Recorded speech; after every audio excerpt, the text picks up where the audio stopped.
नमस्कार मित्रों, मैं मनमोहन यादव आपका स्वागत करता हूं अपने YouTube चैनल इनसाइड स्ट्रीम पर। आज तारीख 16 मई 2024, रिकॉर्डिंग का समय 10 बजे सुबह। आज का विषय, जो मेरा पहला विषय है अपने YouTube चैनल का, वो है इलेक्ट्रॉनिक व्हीकल्स। ऐसे व्हीकल्स जो कि बिजली पे चलते हैं, जिन्हें माना जाता है कि ये पर्यावरण के लिए बहुत ही लाभदायक हैं। प्रदूषण कम करने में इनका एक महत्वपूर्ण रोल रहेगा आने वाले समय में। अगर हम इनकी बात करें तो हमारे सामने जो है कई ऐसी कंपनियों के नाम हैं जो कि अंतर्राष्ट्रीय मार्केट में जो है जिन्होंने अपना नाम किया है। टेस्ला जो कि अमेरिकन कंपनी है, BYD जो कि चीन की कंपनी है, और दोनों कंपनियां जो है विश्व स्तर पर प्रसिद्ध हैं अपने इलेक्ट्रॉनिक व्हीकल्स के लिए। कई ऐसी कंपनीज हैं जिन्होंने इलेक्ट्रॉनिक व्हीकल्स मार्केट में प्रवेश किया, उसमें अरबों डॉलर खर्च भी किए, परंतु उन्हें अंत में जो है विफल हुए और उन्हें जो है मार्केट से बाहर होना पड़ा। ऐसा नहीं है कि ईवी मार्केट जो है डिक्लाइन में है। ऑन द कॉन्ट्ररी, ये जो मार्केट है ये काफी तेजी से उभरता हुआ मार्केट माना जाता है। कुछ समय पहले तक जो है इलेक्ट्रॉनिक व्हीकल्स की जो डिमांड है अंतरराष्ट्रीय मार्केट्स में काफी तेजी से बढ़ी है। टेस्ला ने 2023 में 80 अरब डॉलर से ज्यादा का कारोबार किया। अमेरिका में बिकने वाली करीब 50% से ज्यादा इलेक्ट्रॉनिक व्हीकल्स टेस्ला की थी, और उन्होंने करीब 6.5 लाख से ज्यादा ईवीज को, टेस्ला मॉडल्स को जो है उन्होंने मार्केट में बेचा था 2023 में। परंतु कई ऐसी कंपनीज हैं जैसे कि एप्पल, जो कि विश्व प्रसिद्ध कंपनी है अपने इलेक्ट्रॉनिक्स के लिए, गैजेट्स के लिए, उसने भी इलेक्ट्रॉनिक कार लॉन्च करने की कोशिश की थी। कई बरसों तक उन्होंने रिसर्च भी किया, पर अंत में उन्हें जो है कैंसिल में इसे जाना पड़ा है, इस प्रोजेक्ट को कैंसिल करना पड़ा है। तो ऐसी कौन सी बातें हैं जो कि इलेक्ट्रॉनिक व्हीकल्स को जो है कंपनियों के लिए एक चुनौती बनाती हैं, और इसके साथ ही साथ जो है ऐसी कौन सी चुनौतियां हैं भारत के लिए और भारत के लोगों के लिए इलेक्ट्रॉनिक व्हीकल्स को अपने जीवनचर्या का एक हिस्सा बनाने के लिए, अपने डेली रूटीन्स का हिस्सा बनाने के लिए उन कार्स के मुकाबले जो कि पेट्रोल या डीजल पे चलती हैं। सबसे पहली बात करते हैं कैपिटल की। कैपिटल मतलब वो पूंजी जिसे आप इन्वेस्ट करते हैं अपने बिजनेस की शुरुआत करने के लिए। अगर आप एक इलेक्ट्रॉनिक व्हीकल फैक्ट्री सेटअप करना चाहते हैं तो निस्संदेह आपको जो है हजारों करोड़ रुपए इन्वेस्ट करने होंगे सिर्फ और सिर्फ अपने प्लांट को डेवलप करने के लिए। उस प्लांट की लागत 5,000 से लेकर 7,500 करोड़ तक हो सकती है। साथ ही साथ उसके लिए आपको जो है सप्लायर बेस भी डेवलप करना है। सप्लायर्स जो कि आपको कस्टमाइज्ड पार्ट्स सप्लाई करेंगे। इलेक्ट्रॉनिक व्हीकल्स की जो जरूरतें होती हैं वो पारंपरिक कारों से काफी अलग होती हैं। जो इंजन लगाए जाते हैं वो इलेक्ट्रॉनिक होते हैं। आप पेट्रोकेमिकल्स बेस्ड पार्ट्स यूज नहीं करते। आपको ऐसे पार्ट्स चाहिए जो कि इलेक्ट्रॉनिकली कंपैटिबल हैं आपके कार के लिए, जिसके लिए आपको जो है कस्टमाइज्ड इलेक्ट्रॉनिक्स की जरूरत होती है। आपको प्रोसेसर्स चाहिए, आपको माइक्रोचिप्स चाहिए, और ये सारी चीजें जो हैं आपको सोर्स करनी पड़ती है दुनिया के अलग अलग हिस्सों से। किसी भी कार कंपनी के लिए जो कि एक इलेक्ट्रॉनिक कार मैन्युफैक्चरर है, उसके लिए संभव नहीं है कि वो एक इलेक्ट्रॉनिक व्हीकल पूरी तरीके से इन हाउस प्रोड्यूस कर सकें, अपने दम पे प्रोड्यूस कर सकें। उसके लिए आपको एक बेहद लंबी चौड़ी सप्लाई चेन चाहिए, जिसे इस्टेब्लिश करना, जिसकी स्थापना करना एक चुनौती हो सकती है, एक बहुत बड़ी चुनौती हो सकती है। इस बात को देखते हुए कि आपके पास कितने पैसे हैं उसमें इन्वेस्ट करने के लिए। एक सप्लाई चेन में इन्वेस्ट करने के लिए आपको कम से कम 2,500 से 3,000 करोड़ रुपए की जरूरत है, ताकि आप एक सस्टेनेबल सप्लाई चेन तैयार कर सकें। और उसके बाद आता है आपके फिक्स्ड कॉस्ट। ये वो कीमत है जो कि हर एक कंपनी को जो है सालाना तौर पे चुकानी होती है अपने उस इंफ्रास्ट्रक्चर को मेंटेन रखने के लिए, जो कि उसने तैयार किया है अपने इलेक्ट्रॉनिक व्हीकल्स को डेवलप करने के लिए, प्रोड्यूस करने के लिए, मार्केट करने के लिए।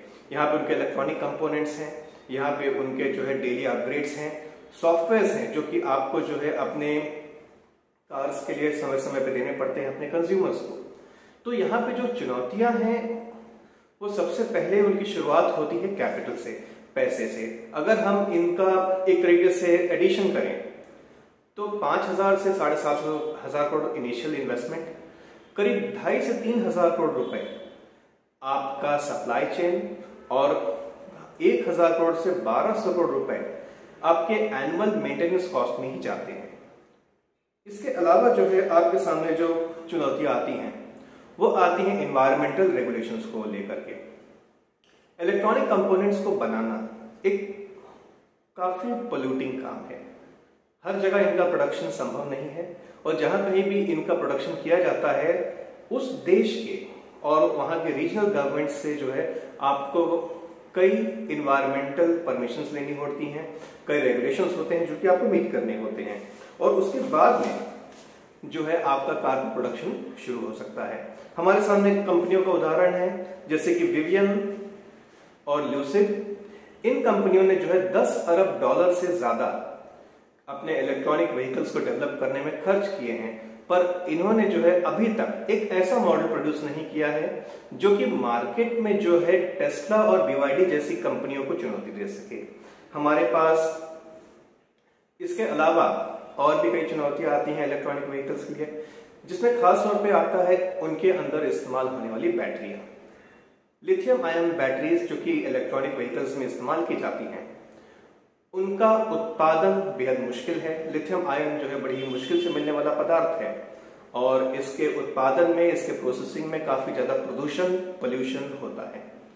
और साथ ही साथ जो है ये उन देशों से आता है जहां पे ह्यूमन राइट्स के ऊपर जो है हमेशा से एक प्रश्न चिन्ह रहा है और वो कंपनियां जो इन्हें सोर्स करती हैं जिन बैटरी बनाने के लिए, उन्हें जो है हमेशा ही इस बात का सामना करना पड़ता है, ह्यूमन राइट्स ग्रुप्स का सामना करना पड़ता है कि क्या आपने जो प्रोडक्ट बनाया है, जो ईवीज के लिए आपने बैटरीज का उत्पादन किया या किसी भी अन्य प्रोडक्ट के लिए आपने बैटरीज का उत्पादन किया है, वहां पे जो इस्तेमाल किया गया लिथियम है, आयन है, वो क्या ह्यूमन राइट्स को वायलेट करके आया है या फिर आपने जो है सभी नियमों का पालन किया है। सभी नियमों को पालन करने वाली ऐसी कोई भी कंपनी मार्केट में शायद ही एग्जिस्ट करती होगी। और कारण यही है कि जो सोर्स है वहां से ही प्रश्न चिन्ह लग जाता है इन प्रोडक्ट्स के ऊपर। अभी हम जब बात करते हैं एक कार के कॉस्ट की, किसी भी इलेक्ट्रॉनिक व्हीकल की जो कॉस्ट है उसका आधे से ज्यादा हिस्सा जो है उसकी बैटरी का होता है। अमेरिका में ऐसे कई उदाहरण हैं हमारे सामने जो कि आपको यूट्यूब पर मिल जाएंगे, जहां पर उन ग्राहकों ने जिन्होंने इलेक्ट्रॉनिक व्हीकल्स खरीदे थे, जरा सा डैमेज होने के बाद बैटरी को रिप्लेस करने के लिए उन्हें जो कीमत चुकानी पड़ी है वो कार की कीमत की 40 से 60% तक रही है। तो ऐसे इलेक्ट्रॉनिक व्हीकल्स को खरीदना और उन्हें मेंटेन रखना और जरा सी भी डैमेज को लेकर के जो है जो चुनौतियां उनके सामने आती हैं वो काफी बड़ी हैं। साथ ही साथ अगर हम अमेरिका की ही बात करें तो वहां पे इलेक्ट्रॉनिक व्हीकल्स का रिपेयर और मेंटेनेंस करने के लिए जो इंफ्रास्ट्रक्चर है आज भी एग्जिस्ट नहीं करता है सही तरीके से। जो बड़े शहर हैं वहां पे ये काफी हद तक संभव है कि एक इलेक्ट्रॉनिक व्हीकल ओनर जो है अपने लिए जो प्रोडक्ट है उसका रिपेयर मेंटेनेंस करा सके, उसको सही तरीके से उसकी देखरेख कर सके। परंतु जो बाहरी इलाके हैं, खुद विकसित देशों में इनके जो इंफ्रास्ट्रक्चर हैं काफी कम है, काफी सीमित हैं। जो दूसरी चुनौती आती है वो आती है चार्जिंग स्टेशंस को लेकर के। इलेक्ट्रॉनिक व्हीकल्स चलती हैं बिजली पे और बिजली से चलने वाले व्हीकल्स को चार्ज करने के लिए जो है आपको काफी समय देना पड़ता है। टेस्ला के सुपर चार्जर्स हैं, पर उनके यहाँ अगर आप देखें तो हमेशा जो है वहां पे लाइन्स लगी रहेंगी। इस बात को लेकर के आपको समय समय पर यूट्यूब पर और बाकी सोशल मीडिया प्लेटफॉर्म्स पे आपको वीडियोस मिलते रहेंगे जहां पर टेस्ला ओनर्स और बाकी ईवी ओनर्स जो है कंप्लेन करते हुए आपको मिल जाएंगे कि हमें या तो चार्जिंग के लिए बहुत ज्यादा इंतजार करना पड़ रहा है या तो चार्जिंग स्टेशंस काम ही नहीं कर रहे हैं। जो पारंपरिक व्हीकल्स हैं जो कि हाइड्रोकार्बन्स पे चलते हैं, पेट्रोल डीजल पे चलते हैं, उन्हें जो है ये चुनौती का सामना नहीं करना पड़ता। एट द सेम टाइम हम अगर देखें जो इलेक्ट्रॉनिक व्हीकल ओनर्स हैं उनके सामने और एक चुनौती आती है। असल में इसे चुनौती कहना सही नहीं होगा, इसे जो है हम कह सकते हैं रेंज एंजाइटी। ये एक टर्म है जो कि साइकेट्रिस्ट ने, पश्चिमी देशों के साइकेट्रिस्ट ने जनरेट किया है। और ये जो रेंज एंजाइटी है कैसे आती है? इलेक्ट्रॉनिक व्हीकल्स को बिजली से जब भी चार्ज किया जाता है उनकी एक स्पेसिफिक रेंज होती है। मान लेते हैं हमने एक ईवी खरीदा है और उसकी रेंज जो है करीब 400 किलोमीटर है। 400 किलोमीटर की रेंज आपको जो है जो एडवर्टाइज रेंज है वो एक आइडियल कंडीशन में बताई जाती है। लैब कंडीशंस में इस रेंज को टेस्ट किया जाता है और एक वास्तविक कार के मालिक को, इलेक्ट्रॉनिक व्हीकल के ओनर को जो है ये रेंज शायद ही कभी मिलेगी। और आपने अगर अपनी कार को चार्ज नहीं किया है या फिर काफी कम चार्ज किया है तो आप लंबी दूरी तक जाने से बचेंगे, क्योंकि आप ये नहीं जानते हैं कि वहां पे क्या आपको इलेक्ट्रॉनिक चार्जिंग स्टेशंस मिलेंगे। एक पेट्रोकेमिकल से चलने वाली कार, पेट्रोल डीजल से चलने वाली कार के लिए ये चुनौती नहीं होती, क्योंकि करीब हर शहर में दर्जनों पेट्रोल डीजल के स्टेशन आपको मिल जाएंगे। 10 किलोमीटर पे, 15 किलोमीटर पे ही आपको जो है कम से कम एक पेट्रोल स्टेशन तो मिल ही जाएगा। इलेक्ट्रॉनिक व्हीकल्स के मामले में हम ये बात नहीं कह सकते। तो रेंज एंजाइटी जो है हमेशा से जो है एक मानसिक तौर पे एक चुनौती रही है इलेक्ट्रॉनिक व्हीकल ओनर्स के लिए। अब बात करते हैं हम लोग यूनिट कॉस्ट की। जैसे कि मैंने आपको बताया, एक इलेक्ट्रॉनिक व्हीकल को जब भी हम तैयार करते हैं उसके साथ में जो जुड़ी हुई कॉस्ट हैं, जो एस्टैब्लिशमेंट कॉस्ट हैं, मैन्युफैक्चरिंग कॉस्ट हैं, इंफ्रास्ट्रक्चर कॉस्ट हैं, मेंटेनेंस कॉस्ट हैं, सप्लाई कॉस्ट हैं, ये हजारों करोड़ में है। तो ये कॉस्ट जो रिकवर की जाएगी वो कस्टमर से ही रिकवर की जाएगी। और इसीलिए अगर आप अंतरराष्ट्रीय स्तर पे जो है इलेक्ट्रॉनिक व्हीकल्स की, ईवीज की प्राइसेस को देखें तो उनकी शुरुआत जो है करीब $30,000 से होती है। $30,000 जो कि आज की तारीख में कम से कम 20 से 21 लाख रुपए के बराबर है भारत में, जो कि बहुत ही ज्यादा है एक औसत भारतीय के लिए, अपने लिए इलेक्ट्रॉनिक व्हीकल लेने की। और ये जो कीमत मैं बता रहा हूं ये मिनिमम है। जैसे कि साइबर ट्रक जो कि रिसेंटली लॉन्च हुआ है, हाल ही में लॉन्च किया गया है, उनकी जो शुरुआती कीमत है वो $1 लाख से भी ज्यादा है। मतलब 70 से 75 लाख रुपए आपको खर्च करने होंगे खाली एक साइबर ट्रक को ओन करने के लिए, जो कि एक बड़ी रकम है भारत के परिवेश में। हम आ जाते हैं भारत में। भारत में इलेक्ट्रॉनिक व्हीकल्स को लेकर के लोगों में बहुत ही रुचि है, उत्सुकता है, पर इसके साथ ही जो है बड़ी चुनौतियां भी हमारे सामने हैं। सबसे पहली चुनौती जो भारत में आपको देखने को मिलेगी वो है इंफ्रास्ट्रक्चर को लेकर के, चार्जिंग इंफ्रास्ट्रक्चर को लेकर के।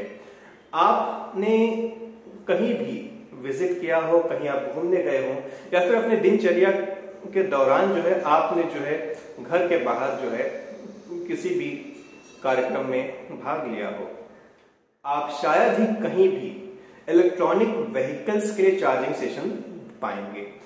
साथ ही साथ जो पेट्रोल स्टेशन है वहां पे आपको इलेक्ट्रॉनिक व्हीकल्स के लिए चार्जिंग स्टेशन मिल तो जाएंगे, पर उनकी जो संख्या है बहुत ही सीमित है। शायद ही आपको 1 या 2 चार्जिंग पॉइंट मिलेंगे पेट्रोल स्टेशन पे। और जब भी एक इलेक्ट्रॉनिक व्हीकल को जो है आप चार्ज करते हैं, आपको कम से कम 20 से 25 मिनट तक चार्ज करना होता है, ताकि आप सुरक्षित तरीके से अपने मंजिल तक पहुंच सकें बिना किसी रेंज एंजाइटी के। आपको अगर फुल्ली अपने व्हीकल को चार्ज करना है, पूरी तरीके से अपने ईवी को चार्ज करना है, आपको कम से कम 4 से 5 घंटे बिताने होंगे इलेक्ट्रॉनिक व्हीकल्स को चार्ज करने के लिए। जो सुपर चार्जर्स हैं हर जगह अवेलेबल नहीं होते, उपलब्ध नहीं होते, जिसके कारण जो है जो इलेक्ट्रॉनिक व्हीकल ओनर्स हैं उन्हें जो है काफी ज्यादा समय देना पड़ता है अपने व्हीकल्स को चार्ज करने के लिए। अभी हम बात करते हैं पार्किंग की। इस देश में, हमारे भारत में, आपको शायद ही कोई सड़क मिलेगी जहां पर आपको सड़क के किनारे जो है कार्स पार्क की हुई ना मिले। ये कार सड़क के किनारे पार्क क्यों की गई है? क्योंकि इनके मालिक के पास जो है अपने कार को पार्क करने के लिए, अपने व्हीकल्स को पार्क करने के लिए जो है अपनी खुद की जगह नहीं है, इसलिए उन्हें एक पब्लिक रोड पर जो है इन कार्स को पार्क करना पड़ता है। और जब आपको जो है अपने कार को, अपने व्हीकल को जो है पब्लिक प्लेस पर पार्क करना पड़ता है, तो सबसे पहले आप उसे चार्ज कैसे करेंगे? मैं अगर आज की तारीख में एक इलेक्ट्रॉनिक व्हीकल ले भी लूं, पर अगर मेरे पास अपना खुद का पार्किंग स्पॉट नहीं है तो मैं वहां पे इलेक्ट्रॉनिक चार्जिंग पॉइंट नहीं लगा सकता। और अगर मैं चार्जिंग पॉइंट नहीं लगा सकता तो मैं अपने कार को चार्ज भी नहीं कर पाऊंगा। यहां तक तो ठीक है। अब आते हैं हम लोग जो है बिजली पे। हो सकता है आपके पास अपना खुद का पार्किंग स्पॉट हो, जो नई सोसाइटियां बन रही हैं, जो नए कॉम्प्लेक्सेस बन रहे हैं, वहां पे हर एक इंडिविजुअल के पास अपनी पार्किंग होती है। और अगर आपके पास अपनी पार्किंग है तो डेफिनेटली आप जरूर वहां पे जो है इलेक्ट्रॉनिक व्हीकल को चार्ज करने के लिए जो है पॉइंट इंस्टॉल कर सकते हैं, लगवा सकते हैं। पर इसके आगे हम देखा जाए तो आते हैं बिजली के उत्पादन के ऊपर। अगर हम अप्रैल 2024 के आंकड़े देखें तो भारत में करीब 440 गीगावाट बिजली का उत्पादन हुआ। उसमें से करीब 190 गीगावाट बिजली जो है रिन्यूएबल सोर्सेस से, मतलब कि हमारे पास विंड एनर्जी, सोलर एनर्जी और डैम्स वगैरह से जो है बिजली का उत्पादन किया गया। वहीं करीब 250 गीगावाट बिजली जो है थर्मल पावर प्लांट्स, जो कि पारंपरिक तरीका है बिजली के उत्पादन का दुनिया भर में, उस जरिए से जो है बिजली का उत्पादन किया गया है। जो कि अगर हम देखें, अगर आपने इलेक्ट्रॉनिक व्हीकल ले लिए तो एक अच्छी खासी संभावना है, 40% संभावना यही है कि आप जो है एक रिन्यूएबल सोर्स से जो है अपने इलेक्ट्रॉनिक व्हीकल को चार्ज कर रहे हैं। 60% संभावना रहेगी कि आप जिस इलेक्ट्रॉनिक व्हीकल को चार्ज कर रहे हैं उस व्हीकल में जो बिजली जा रही है, जो उससे चार्ज कर रही है, वो बिजली जो है उसका उत्पादन किया गया है थर्मल पावर प्लांट में, जहां पे कोयले या फिर हाइड्रोकार्बन का यूज किया गया है, या फिर जो न्यूक्लियर पावर प्लांट में उत्पादन की गई बिजली है। तो अगर ऐसा है तो डायरेक्टली नहीं तो आप इनडायरेक्टली जो है, प्रत्यक्ष नहीं तो अप्रत्यक्ष रूप से आप जो है प्रदूषण फैला ही रहे हैं। बस बात यह हो जाती है कि अब आप जो है अपने कार का, अपने व्हीकल का यूज ना करके अब डायरेक्टली जो है जो बिजली घर है वहां पे प्रदूषण को कंट्रीब्यूट कर रहे हैं। तो ये भी एक चुनौती है कि आप अगर एक इलेक्ट्रॉनिक व्हीकल ले भी लेते हैं, जरूरी नहीं है कि जो बिजली आप इस्तेमाल कर रहे हैं उस व्हीकल को चार्ज करने के लिए जो वो एक रिन्यूएबल सोर्स पे उत्पादन की गई बिजली हो, वहां से आई हुई बिजली हो। और जो आखिरी चुनौती भारत में लोगों के सामने है एक इलेक्ट्रॉनिक व्हीकल खरीदने के लिए, क्योंकि उनकी कीमतें काफी ज्यादा है, वो है भारत का income level, per capita disposable income. मैं परचेसिंग पावर पैरिटी की बात नहीं कर रहा, मैं पर कैपिटा इनकम की बात नहीं कर रहा, मैं बात कर रहा हूं पर कैपिटा डिस्पोजेबल इनकम की। अगर आप 23-24 के आंकड़े देखें तो हमें यह पता चलता है कि भारत के में एक औसत भारतीय के पास करीब 2,14,000 रुपए की डिस्पोजेबल इनकम है।